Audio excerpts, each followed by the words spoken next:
Honesty, passion, experience. It's Timberwolves Explosion, hosted on the sportstuff.com. And now, your host, Paladino Joey.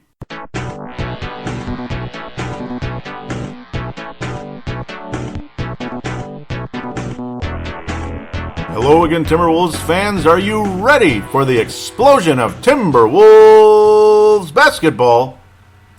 I am your host, Joey, or Joey Awijan. Timberwolves Explosion is available on the sportstuff.com, iTunes, Stitcher, and Double Twist. Great to be back on board once again today. It's wet outside, so let's sneak this sucker in here, especially with the Garnett conversation going on with AP Krawczynski out there, Twitter and Yahoo fame, of course. I think the fan interaction segment is going to be as short as it's ever been, pretty much. There's like no conversation at all, so... just want to appreciate the retweets, though, very much. I'll just mention that right now. Levi and Vince Germano, Levi Wilson-Brown, Tanae Wilson-Brown, Vince Germano, all retweeting the show. Thank you guys so very much. The last episode, 198. So this is episode 199. That would mean 200 is the next one. I'm not really thinking of a huge, giant production because of being episode 200 or anything, but I'll talk about it a little bit. 200, it's a cool number, but it's not like 500 or something, so we'll see. We'll see. We'll see if I come up with something. Also, just again, it's a lawn cleanup season, so we'll see what's going on. I want to encourage you to join the Twitter, of course, at Wolves Explosion. The information will be in the show description. We'll talk about that at the end of the show. This will be a two-segmenter for sure. We'll talk about the playoffs in segment number 2. Segment number 1 is all about Garnett. Is this guy? I don't know. I understand some of his beef, particularly from 2007. This year, sure, there's a little bit I understand, but I don't know. I'm not with some of you out there. I know a lot of you are like, okay, Glen Taylor's trash, this and that. In 2007, you could have said that. This time, really though? I don't know. I'm not all in with that. Of course, great article by AP Krawczynski on the AP, of course. He is a local guy, John Krawczynski. Awesome name. They just usually call him AP Krawczynski or Johnny K or whatever you want to call him. But, okay, well, Garnett wanted to become a minority owner, all that. So, and he's still thinking about playing, and he's kind of ticked off that he's not playing. That's another part of it and such. He's just kind of thinking, I think I should be still playing almost in a way. And it's more of a mindset than like he's pissed off at the Wolves about that necessarily, even though it would be nice to have him back, I'm sure, particularly for the young guys. But I'm going to have a lot to say about this. I'm going to try not to go ape crap and make this way too long. But there were circumstances that were unavoidable in this whole situation. Flip Saunders ultimately promised Kevin Garnett a part of things about being, a minority owner, things like that, possible position in the front office somewhere, somehow, to get some kind of say. But what Garnett's talking about, it sounds like, I don't know, it doesn't sound realistic. It really doesn't. Obviously, Flip Saunders suddenly died after a battle with lymphoma, and it wasn't the lymphoma that actually killed him, it was the treatment. The chemotherapy basically renders your immune system inoperative during that time, and the Flip Saunders was hit with the flu, or pneumonia, pardon me, at the same time, and it's like there was nothing to fight it off. So that's actually what happened to Flip Saunders, and just really sad, devastating. So that's often why you hear people say Flip Saunders got sick. It's not, he didn't die from cancer, he died from the sickness, from the treatment of cancer. So it's just really sad. Now, of course, what took place after that is the Wolves hired Tom Thibodeau and Scott Layton as general manager and all that. Garnett believes that the promises were broken. Again, this is a courtesy of AP Krawczynski. I've mentioned it enough, though. Yeah, I better stop. You get the idea. Just kind of excited to get this conversation going. He believes that promises were broken, and he left last summer with a tense buyout after negotiation with owner Glen Taylor. His quote is, "I love the young guys," referring to Karl Anthony Towns, Wiggins, and all that. And he said, "I told Tibbs that I want to work with him, but obviously me and Glenn don't see eye to eye on a lot of things, and that's how it's going to be." That's interesting. Garnett envisioned having a large role in the decision-making process, particularly when it came to the move to fire GM Milt Newton and coach Sam Mitchell, Garnett's close friend after last season. I had a feeling it wasn't going to go well, but really though? I mean, really? He thought he should have a say on... He thought he should have a say on what happens with the front office? Am I missing something here? Maybe a little consulting, little conversation, but I mean, I don't know. He thought he envisioned having a large role in the decision-making process. So suddenly he's going to be the president of basketball? No? Did Flip Saunders envision Kevin Garnett being the president of basketball, or did Flip Saunders envision Flip Saunders being the president of basketball and Flip Saunders being the head coach in the first place? See, talk is that Garnett's basically been saying that Flip told him that Sam Mitchell would be the head coach and Garnett would have a huge role in the front office. And I don't know. I don't know if I buy all that. Is this real? Did Flip really say this? I'm confused at that. The other part of the conversation is how Saunders was honored in an emotional service before the team's home opener against Portland last season. Not this current past season. He says it included a touching video tribute with players, coaches, media members, and others speaking about the impact Saunders had in their lives. One glaring absence was Garnett, who said he couldn't put a lifetime of friendship into 3 minutes. He says, "How do you put a time limit on something like that?" And then, two, I thought he wasn't celebrated the proper way. You have the high school banners. You have the bleeping hockey banners hanging in the rafters. You couldn't put a Flip banner in Target Center someplace, the Target Center someplace that we helped build. We established that market. I helped grow that with him. You can't put him in the rafters. So, I agree there should be a Flip banner. I agree with that, actually. I don't disagree with that. The video tribute, it was really, really well done. And there was a lot of respect given. So you get upset that you wanted more than 3 minutes to talk about. What time limit did you want? That's the question. See, you're being a little too complicated here. I mean, how much time did you want? And I understand you can't put a lifetime into 3 minutes. But nobody said you had to put the lifetime into 3 minutes.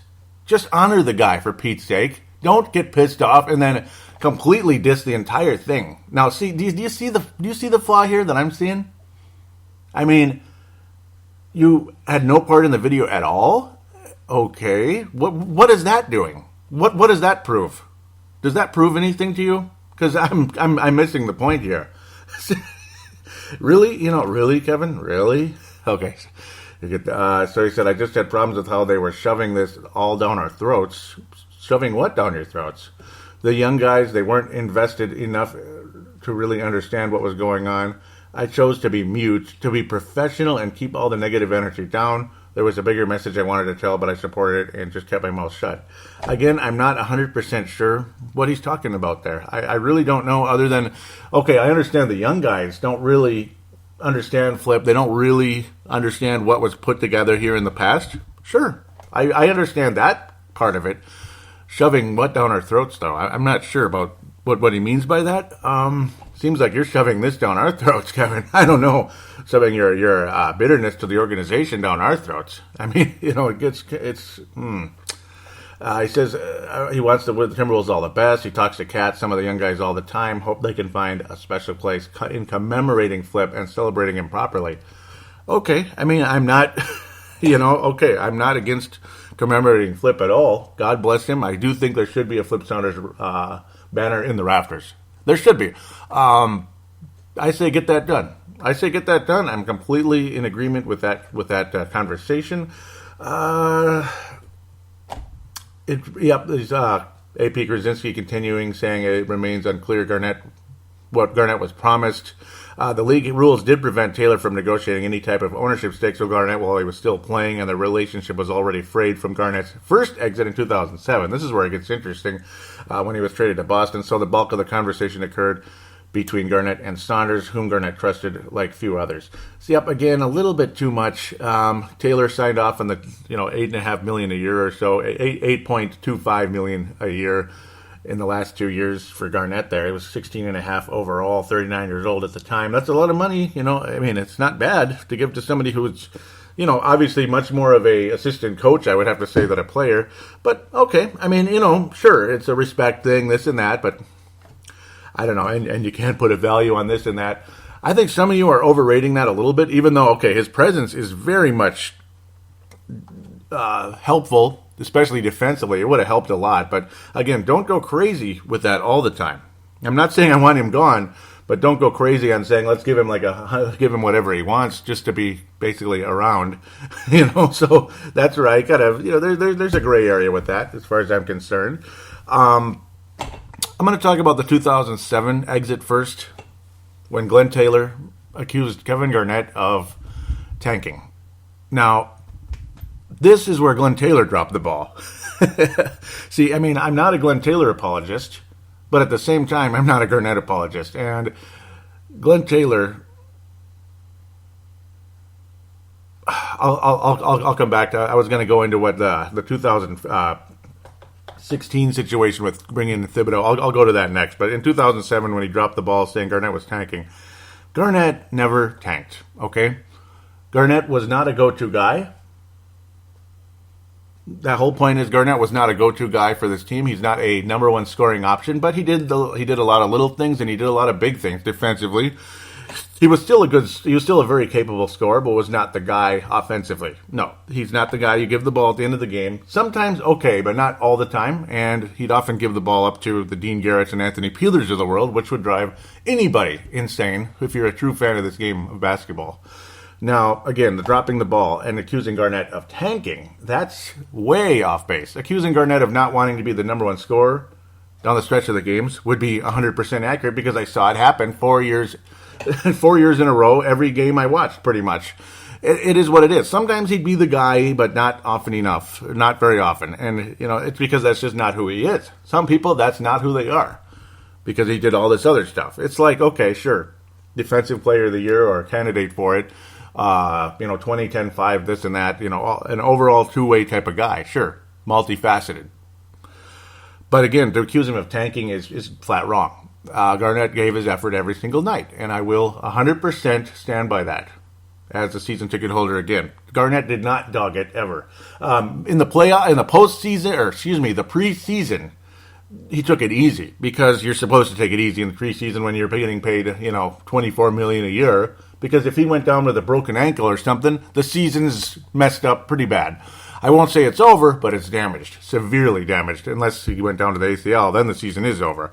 Because, you're screwed. Because, again, you don't have the number one scoring option.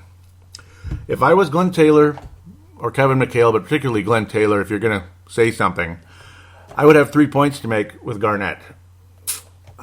3 points to make.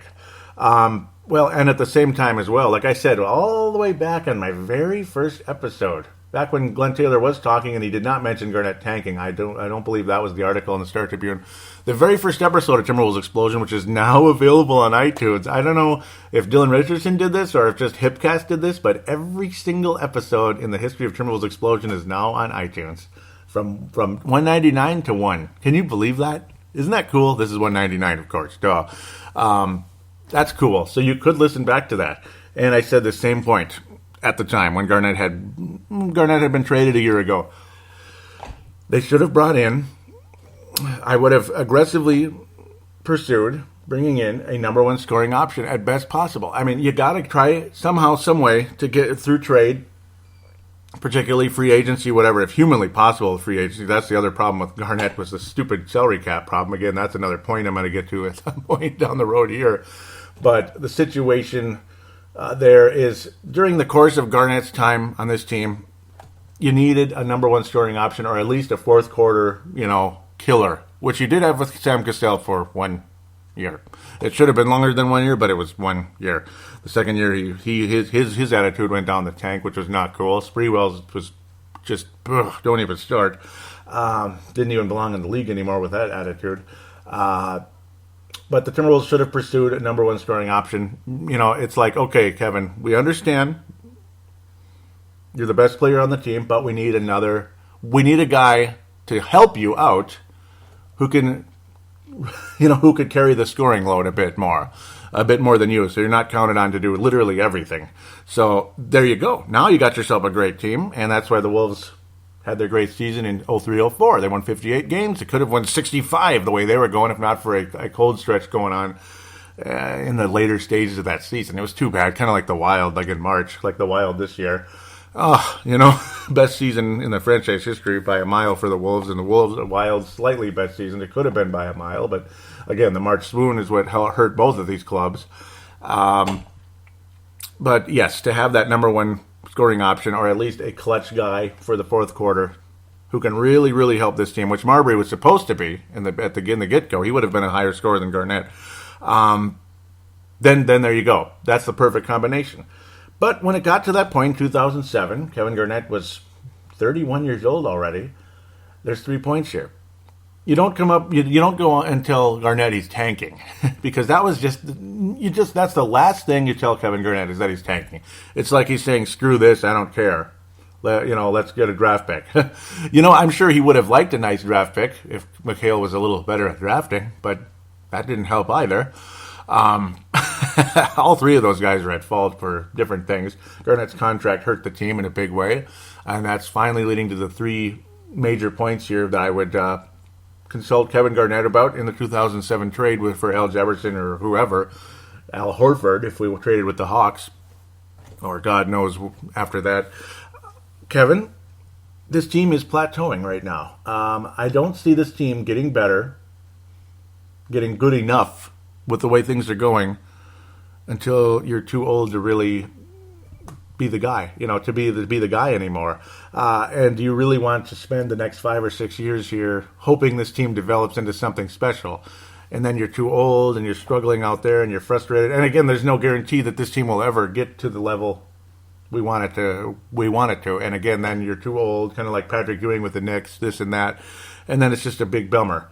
So the whole thought process would be we would be trading you for that reason, partially to at least, give you a chance to play for a team that might help you win a championship. And again, we're plateauing here, so there's no guarantee this is going to get better. Again, we'll be too good to get a great draft pick, and that will slow the process down to God knows. And then you'll just get older, and we'll be stuck at 41 and 41 for the rest of eternity, until you're too old, and then we really stink, and then I would hate to see his career end that way. So then that's one of the reasons, again, give you a chance to compete for another team. Again, give us a chance to rebuild by clearing up that salary cap space and such. So those are the 3 points, ultimately. Plateauing, we don't want you to get too old, and then we can't improve, we can't get draft picks. B, we clear up the cap space, and C, you get a chance to compete with a team right now. And that's exactly what took place there. That's what I would approach Kevin Garnett with. We don't want you to lose the last 5-6 years of your prime, or even 2 to 3 years of your prime, and as you start to get a little bit older, your post-prime but still good years. We don't want to see you suffer here with a 41-win team. So here's an opportunity, and here's an opportunity for us to not only rebuild, but again, to clear the cap space as well. And again, to help you have a chance to compete. So those are the 3 points really put together. When you talk to Kevin Garnett about trading him, and that would be the reason. And again, it's to help you and to help us. It's definitely nothing personal. It's not about lack of loyalty. We would be helping each other. We don't want to see your career wasted. And I was very happy for Kevin Garnett when he went to Boston and won a championship. I was happy for the possibility that the Wolves could clear the cap space and then also get higher draft picks with a worse record, because you're starting over. It gives us a chance to start over rather than just kind of try to force our way to mediocrity for the next 5-7 years. So ultimately, things were not managed well after that anyway, and that's on management, unfortunately. But with a good team, sometimes you're able to pick things back up right away. Unfortunately, the Wolves weren't able to do that. But ultimately, just imagining myself in charge, I would hope me and whoever is under me would do a better job putting the blueprints together a little better than things were. So I don't know, but I'm just making that up. I'm just imagining me, but as the owner. But I don't know. I'm got to step out of myself on that one because who knows what I'd be like. But I would give it everything I got. I got to tell you that without being too crazy.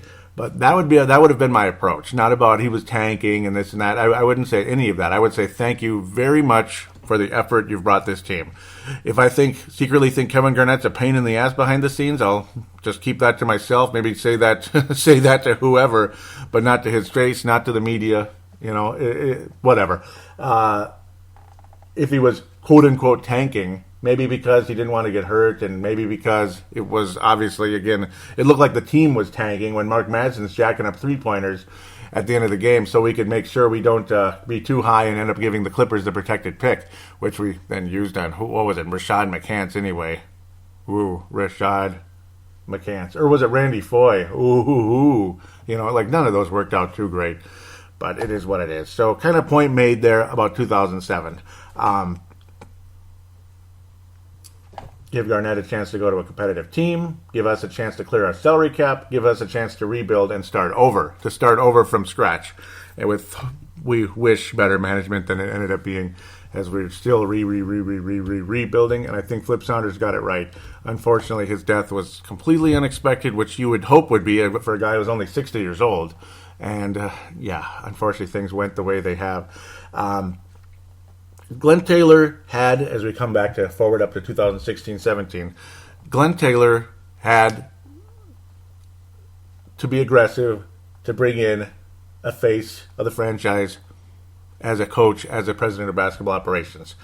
Kevin Garnett is not ready to be a president of basketball operations. What would Kevin Garnett's role have been under Flip Saunders? Would he have been the vice president of basketball? I'm not sure. It's possible because Kevin McHale was vice president of basketball, a former player. It didn't take too long for him to move up into the front office and all that. I don't know. It seemed like Garnett's attitude's a little different than McHale's, though. So, I don't know. I mean, McHale maybe is a little bit calmer behind the scenes than Garnett might have been. Who knows? Again, before I put my foot in my mouth here, who knows what would have happened here. I would not have been against Garnett being an assistant general manager, being like a major consultant, things like that. I can't even think of what role he would be, honestly. Would he really be vice president of basketball operations? But again, Flip Saunders would be the president of basketball operations in this whole perfect world situation. Flip Saunders would have been the head coach, again, in this whole perfect world situation that Garnett's envisioning. Flip Saunders would have been the coach. And talk is that Flip Saunders was going to stay the coach for a 4-year period and then hand over the reins to Ryan Saunders. That was the conversation behind the scenes. Marcus the Forecaster wrote information on that about a year, 2 years ago or so, and that's what the case would have been with Flip Saunders. That was back when he was still living, if I remember correctly. I think Flip was still around at the time, and that was Flip's plan, long-term plan. Coach for 4 years, hand the reins over to Mr. Ryan Saunders. There was even conversation long ago about Flip should go after Tom Thibodeau, stay the president and make Tom Thibodeau the head coach. That would have been really interesting. So Thibodeau's name was definitely nothing new in conversations, bringing him into this to coach this team. The debate does become, Tom Thibodeau, I don't know, does he have a bad attitude? Did he push Kevin Garnett away? I'm not sure. Scott Layden's kind of weird. He's kind of a weird guy, but I kind of like him too. I don't know. As weird as he is, I kind of like him. Thibodeau, I don't know. He doesn't seem like he would be like a big jerk necessarily, but closed-minded, maybe. I'm not sure. I'm not sure what to make of Tom Thibodeau. They say he's actually a pretty nice guy. The players, anyway, basically say he's nothing like he is on the television when he's like, switch, not enough. How you doing, Jiminy Christmas? Except fill in the blanks, JC, every 5 seconds. So he's not like that behind the scenes when he's coaching and practicing and all that. So I don't know. Flip and Thibodeau had a pretty good relationship in Boston, so I'm not sure. I don't know where to go with all this. It's frustrating. I don't think Kevin Garnett was treated unfairly here. I think the most unfair thing of the whole cyclone mesocyclone of information here is, well, life is life. Life itself is not fair. Flip Saunders dying is not fair. Life itself is not fair. That's the unfairness of it all. You can't blame Glen Taylor. You can't blame Kevin Garnett. You can't blame Tom Thibodeau. You can't blame Scott Layden. You can't blame anybody for that. You can't blame the refs either. Some people might try to blame the refs for that one. But the contract, all that. I don't think the contract helped the Wolves. I don't think turning down $103 million back in 2007 was good PR. I really don't. I think that was kind of the beginning of the end, and a lot of people kind of saw that too. Go ahead and get mad at me for that conversation. It did not help. It did not help the situation at all. $125 million for a guy who hadn't proven himself. He ended up proving himself, sure, but there was no guarantee. He was averaging 17 points and 8 rebounds a game as a second-year guy. That does not spell $125 million. Maybe the next contract. 103 is a lot of money to give to a guy for $17 million. I think Garnett should have taken that. I think that would have been a little bit better. It would have given this team a chance to bring in another piece. Again, nobody could anticipate Marbury being a little a-hole that he was. But then again, maybe you could have. Maybe when you look at these maybe when you read the Sports Illustrated or Slam or whatever the heck, and he's constantly talking about New York and, riding the subway and, riding the bus home and, New York, New York, New York, New York, New York, New York, New York, New York. Okay, Frank Sinatra, New York, New York. Yes, we know. We know. Take a bite out of the Big Apple. We know. Yes, Steph, we know you want to go back to New York. As just a kid, as just a 17-year-old, I was the kid back then, reading magazines. You could kind of get a clue that Marbury wanted to go back to New York at some point in his career, or at least would love the idea of it. But damn, that was a nice group of players, and unfortunately, that was the result. And Garnett's contract then started to get in the way because, see, at the time, Garnett's contract wouldn't have been as much in the way when you already have Stephon Marbury. Maybe you need to bring in a third option because Tom Gugliotta wasn't going to last forever. He was, 8 years older than Garnett and Marbury, 8-9 years older than those guys. He's born in 1968. He's also a New Yorker. He's the Italian Tom Gugliotta. So, with the barbed wire, all that. But he was an awesome player. And then, unfortunately, the tragic ACL injury. I forget the guy's name. I forgot the guy's name. I remember he was a journeyman, shaved head, went up for a layup and dive bombed into Gugliotta's knee. Poor Tom. But again, Marbury alienated Gugliotta. So Gugliotta, I'm talking an Italian accent here. Whatever. You know what? Whatever, right? I wish things worked out better. I really do. It just seemed at every turn, Gugliotta leaves because he's tired of Marbury's attitude and trying to freeze him out of the offense and just being a dick. And then Marbury ends up fulfilling his dream and getting reattached to his umbilical cord. Terrell Brandon's brought in. He looks really good his first few months because it was a contract year. And then once he gets the $60 million, blah, blah, blah, another disappointment. And then and then he finally starts showing signs. And then he has the microfracture surgery, and that was all she wrote. Wally Zerbiak looked pretty good. Looked like it was going to be a nice relationship. The first training camp between Garnett and Wally. And that quickly went the way that did. The relationship, they're two very different guys. They're oil and water. I could go on for hours on this. But I was there. I watched it.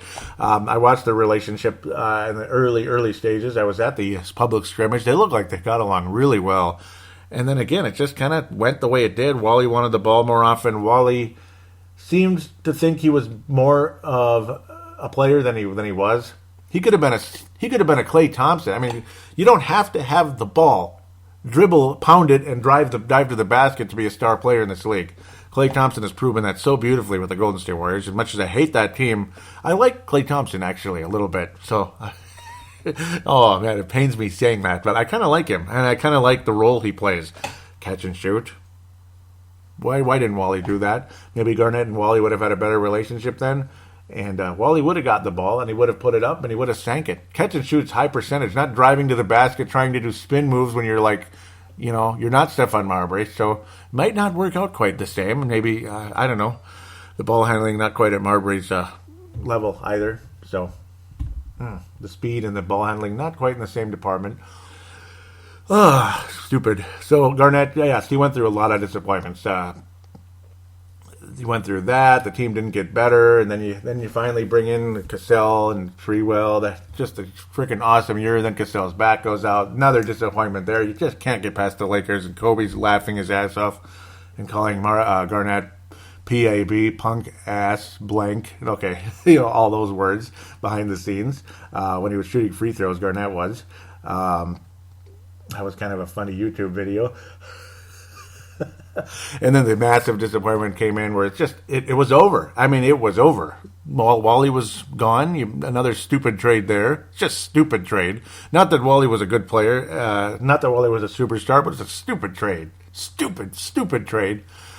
Put us in even heavier cap debt, basically, you could call it. It's basically like credit debt in a way, because you can't do anything. You trade away an expiring contract and Michael Candy. I would say just go home and get tased at a club. That's what you're best at, and wrap up the season. Instead, you bring in Mark Blunt, Mr. Mediocrity, who doesn't rebound. That sounds familiar with Thaddeus Young there. But then 5 more years on the contract, or was it 4? So it's just one stupid move after another. And then he goes through that. Of course, he sees Malik Sealy die. That was really sad. Of course, his friend died many years ago. Garnett's in a motorcycle accident, if I remember correctly. And then Flip, he comes back. He gets to see Flip again, works with Flip again, and then Flip dies. It's just so. I mean, I feel for Garnett. I sympathize with a lot of the crap that happened to the poor guy, but at least he got to go to Boston and had a hell of a time there for about 4 years there. That was fun. It was beautiful. And Glen Taylor, just ease up on the tanking talk. Ease up on the stupid contracts to Joe Smith and Trenton Hassel. Again, those were partially Garnett's fault. In fact, they were Garnett's fault in a lot of ways. No, they weren't Garnett's fault in terms of the contracts, but they were Garnett's fault in terms of, wanting certain guys here and getting pissed off if they weren't here. The Bulls were a little different about it with Jordan. Sometimes you can't always bring guys in. So, again, I guess at the end of the day, that's management in a sense. It's kind of both of them, though, I'd have to say. I would say it's kind of both of them. But then again, management with the stupid contracts, that's where you get screwed. So, okay, before I twist and turn this conversation any longer, let's wrap this up and talk about the postseason.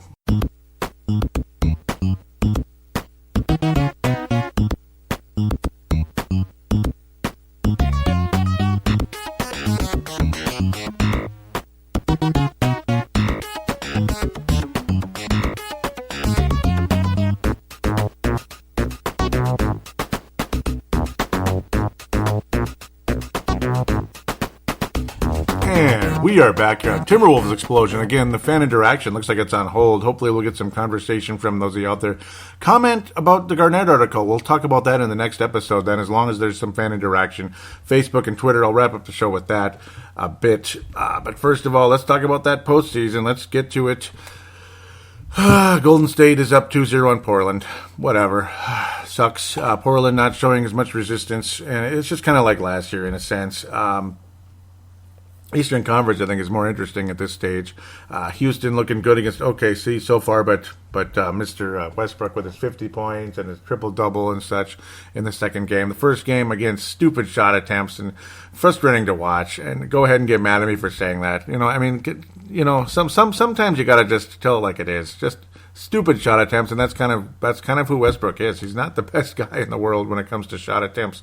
Spurs looking good against Memphis so far. Fizdale with a awesome rant, I'd have to say. Really upset about the lack of free throws and the lack of respect towards his team. And he says you can put that to data. That was pretty funny. The way he ended that, slamming his hand on the table. Utah and the Clippers. Utah getting things started pretty nicely. The Clippers rebounding. That series is 1-1. The other 3 series were, of course, 2-0. It's like, so far, not a whole lot to say about the postseason and such. There have been some good games, but overall, I don't know. They've been all right, to be honest, but again, nothing spectacular thus far. I'd have to say this series has been the closest, and Utah able to survive against the Clippers. Thank God for that. Able to run the clock down a bit. And again, Johnson with a really nice buzzer beater. Joe Johnson, once in a while, he'll hit those super clutch shots, and good on him. He's got a little Tim Hardaway in him, I guess I'll say. When Hardaway was older, he would hit those clutch shots to the Dallas Mavericks and such. And I remember Terry Porter with some clutch shots with the Portland Trailblazers, and the Miami Heat and the San Antonio Spurs later on. Porter, nice little run with them. Sometimes when you get older and you're this veteran coming off the bench, you can be very helpful for this playoff team. The Clippers kicked the Jazz's ass in the rebounding category in the second game, 99-91. Not a single triple-digit score in any of these games. Quite surprising, to be honest. Clippers, strong performance in Game 2, luckily enough to knot up the series. So good for them. Of course, in the first game, the Clippers the Clippers were a bit short-handed at times in that one with injuries. Of course, Crawford, nothing special in that game. He was okay. But overall, again, you see players fouling out. You see frustration. A fun series, though, in the Western Conference, I'd have to say. Houston's fun to watch, and good on them going up 2-0. As last year, you'd see Oklahoma City go right through the Houston Rockets, you'd think. But unfortunately for the Rockets, it was the Warriors pretty much. Great game by Westbrook, though. At least Game 2, much more competitive than Game 1. I mean, Game 1 was garbage. It just was stupid shot attempts. Westbrook only had 22 points in the game, and he was missing everything. Sometimes it's just there's more to sports than just, your stupid-ass fashion and your dumb shot attempts. There's a little bit more to that, and, of course, statistics, all that. Much better game. Game 2. This was probably the most entertaining game of the entire postseason to this point. Chicago, what the hell's going on over there? What the hell's going on with the Chicago Bulls and the Boston Celtics? I mean, Brad Stevens, is this guy ever going to get out of the first round? I guess, for Wild fans that are annoyed with Bruce Boudreau or, like, say, Anaheim Ducks or Washington Capitals, it's like postseason for, postseason. It's like your regular season for dough rather than postseason for dough. It's like it's supposed to be regular season for show and postseason for dough. And unfortunately for the Celtics, so far not the case. The Chicago Bulls are postseasoning for dough thus far. Just a close victory in the first game and all that, but then the second game just kind of rolled right over this club. And both of these games in Boston. Not a good way to start off your postseason, Boston. Not at all. Nice clutch job by the Bulls in the first game. Jimmy Butler's been awesome. Rajon Rondo was really good in the second game. Just awesome. Almost had a triple-double. But that first game, a very strong overall performance by Jimmy Butler, 30 points and such. Rondo's still solid. And now you're seeing what Rajon Rondo's value is. This time he's not getting ejected. This time he's not suspended or suspended by the team or sent home by the team like Dallas last year. Rajon Rondo doing a wonderful job so far with the Chicago Bulls, and Dwayne Wade, mediocre, old, not so special in the first game, but still okay. Robin Lopez, very solid, making the shots he needs to, staying up close and finishing the job. Of course, Isaiah Thomas playing with a heavy heart, and my condolences to his sister who died in a car accident in the Washington, D.C. area. Pardon me as I try not to cough to death there. Mr. Isaiah Thomas, though, my condolences to your sister. We'll give her a moment of silence. And God bless the Thomas family. 33 points in his sister's honor. Awesome start. It looked like the Celtics were going to roll past the Bulls in this series. Just spectacular start to things. But unfortunately, Chicago would answer, and they've continued to answer. I don't understand. The Celtics look kind of confused out there. Al Horford, who I'm not a huge fan of his lately, but boy, he's been very good in this series, to be quite honest. He's really stepped up. Kelly Olynyk, man. See, that's the other side about Flip Saunders. Can you imagine if Flip Saunders took Kelly Olynyk? Instead of even Gorgie Zheng, and then passing on the Greek Freak, this and that. But, it's just further fact, as great as Flip was as a president of basketball operations, nobody's perfect. Kelly Olynyk would have been a lame pick, man. So, just saying, I love you, Flip Saunders. I love you. Let's not, please, nobody get mad at me for saying that. I gotta be honest, though. Come on, let's be fair. Game 2, Chicago Bulls, 111-97. Both games at home for the Boston Celtics, both losses. That's not good, and it's never happened since we went to the 7-game thread. A 8 seed has never won both games on the road against the 1 seed. Of course, it's 1 versus 8 all the time. Since we went to the 7-game thread here in the first round, and 8 seed has never done it. That was back in about 04. You'd think it was further back. Now, of course, there's been 7 games and all that, but 1 and 8 never played in 7-game series back in say 2000 even, or 1980s. Of course, those were 5-game series back in the day. So in the last 13 years or so, it's never happened. In Chicago, the first to do it. Good on them. Awesome game by Jimmy Butler. Really solid, strong, steady game by Rajon Rondo, just leading the way. And again, you got to remember, this is his former club. Robin Lopez has been so valuable for this Bulls team. I mean, again, staying close to the basket and finishing the shots he needs to, just getting the job done. 18-9. Rondo with 14 assists, 5 steals in the game. Wade, there you go. This is the Wade you want to see. Not that 11-point guy who makes 1/3 of his shots. This time he made more than half, and he was awesome. 22-point performance, very clutch, hitting threes, one after another. He hit 3 threes in a very short stretch, and it just kind of finished the Celtics off. An overall fun game. You can tell I'm enjoying the Eastern Conference a little more because it's more evenly matched. Other than, of course, Clippers and Jazz, it's evenly matched, but I don't like the Clippers and Jazz very much. Rudy Gobert being out is not helping the Jazz cause at all. Of course, he was injured right away, so that sucks. Rudy Gobert is another guy that the Marcus, the forecaster, and I were talking about not too long ago. We wish Flip could have taken him. He would have been better than Gorgie, and he was taken much later in the draft, but I don't know. Did a lot of you know who Rudy Gobert was really going into that draft? Sometimes you have to be fair. I mean, Gobert really turned out to be a wonderful player for that Jazz. And boy, what a defensive stud he would have been for the Wolves. Imagine Gobert with Karl Anthony Towns. We had conversations about that. Imagine, if Pekovic was healthy. It's not because Pekovic was great, but my God, he would clog that middle so much. There was nothing. The other teams were rendered, he would clog that middle so much that Karl Anthony Towns could roam free and do whatever, and he would get 17 rebounds, 5 blocks, just weak side defense. He would be everywhere. That's where you see the real Karl Anthony Towns in terms of you add the defense and you add the aggressiveness. He doesn't have to kind of stay down low the whole time. Now, I don't like the threes constantly, but a little bit of roaming, like where a power forward can do, and he could just tear up this league beyond anything. He could be like Antonio Davis. Anthony Davis. Let's not get those two guys mixed up. Anthony Davis, not Antonio Davis, even though Antonio was pretty good. Washington and Atlanta, the Hawks, they played pretty well in that first game. They took the lead and all that, and then they just didn't hang on. And Washington, again, similar situation.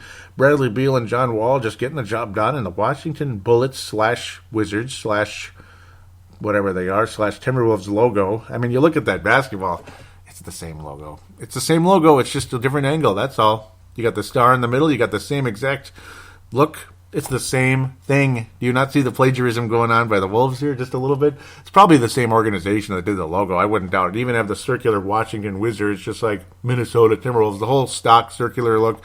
And it's the exact same style of border and such. The only difference is the font a little bit. And I mean just tiny, slight difference.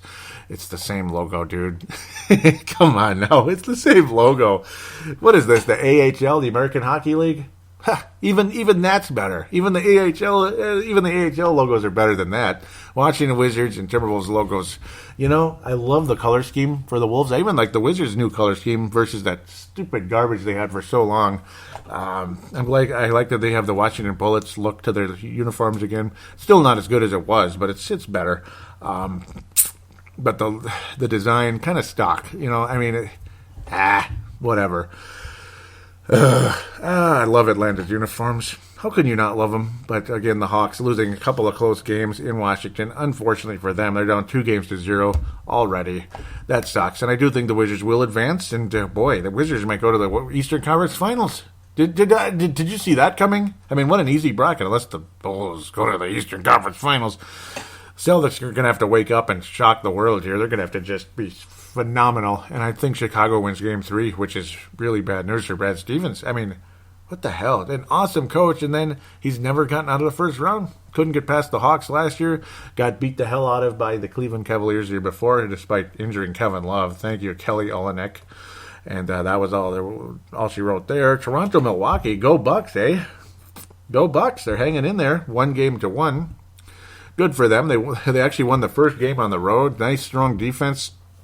They outscored the Raptors by 19 points in the second half. Very clutch overall. The Greek Freak with 28 points in that one. Monroe was solid off the bench. Thon Maker getting the start. How about that? How about Thon Maker getting the start?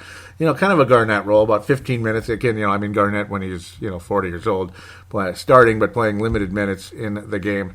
I really, really, really like Thon Maker. 3 blocks in the game. Thon Maker looks like Kevin Garnett out there. Similar game model. Again, not sure he's a future Hall of Famer or anything, but I'm just saying his game model, his style is a lot like Garnett's. The way, just his style of play, the energy, this and that, very similar to Kevin Garnett. It's just, I think his game was modeled after your guy, Kevin Garnett, out there. Nice, solid performance by the Bucks. Good, strong defense. And impressive to see. Nice to see Middleton at least healthy. That's good. Beasley, 5 minutes of nothing, unfortunately for him. Toronto, another strong game back and forth, but DeMar DeRozan and Kyle Lowry kind of led the way there. That's one of the best backcourts in the NBA. Again, I won't put my foot in my mouth in that one. A better performance by Toronto.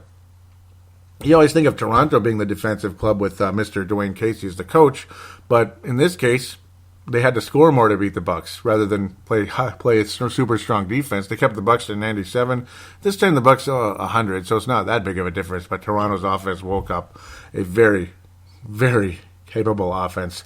DeRozan and Lowry, not spectacular numbers, but good enough. They got the job done. They shot 50% each, and they got help from Serge Ibaka, whatever you want to call him. 16 points, even 6 assists. And 7 rebounds along the way. Corey Joseph, awesome off the bench, 11 points in limited minutes there. Cool for him. Overall, that was solid. Cleveland and Indianapolis Colts. No, the Indiana Pacers.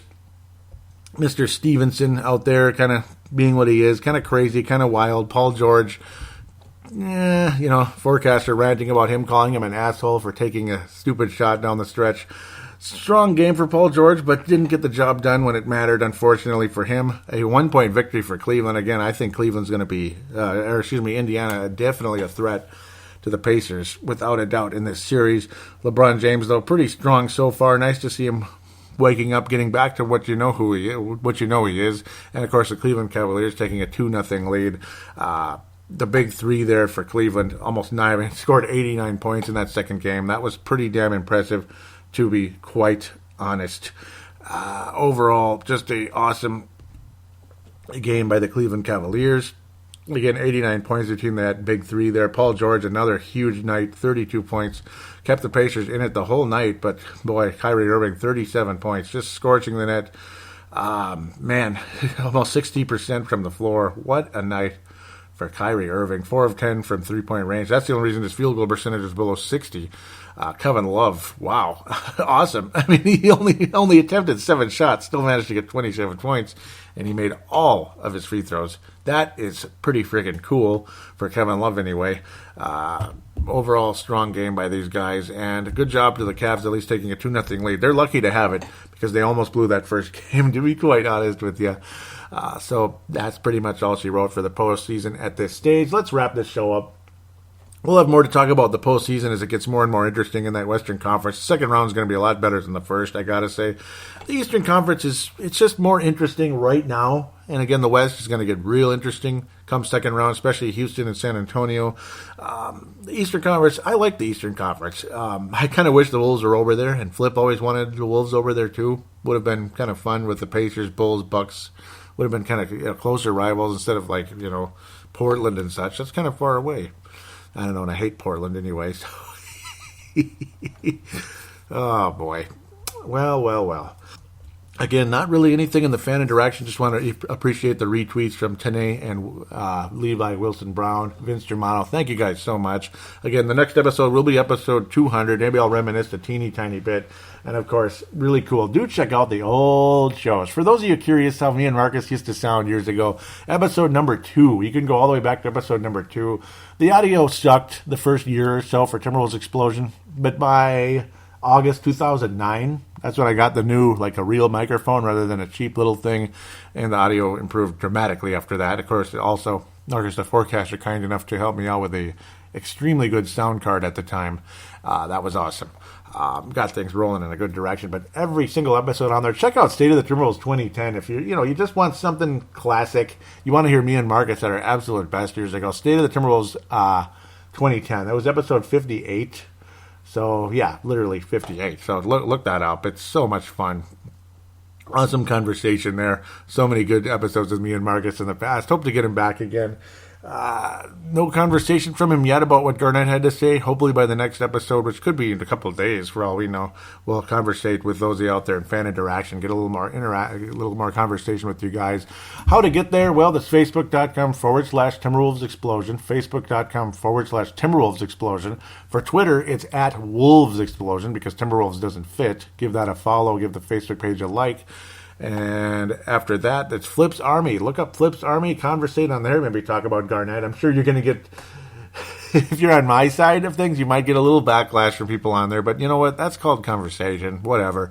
I'm not going to let it change my mind necessarily. I can conversate with somebody and have an open mind, but I'm not going to let them force me into saying Garnett was wronged big time, both times. In 2007, he was a little bit. I think the conversation was a little stupid by Glen Taylor there.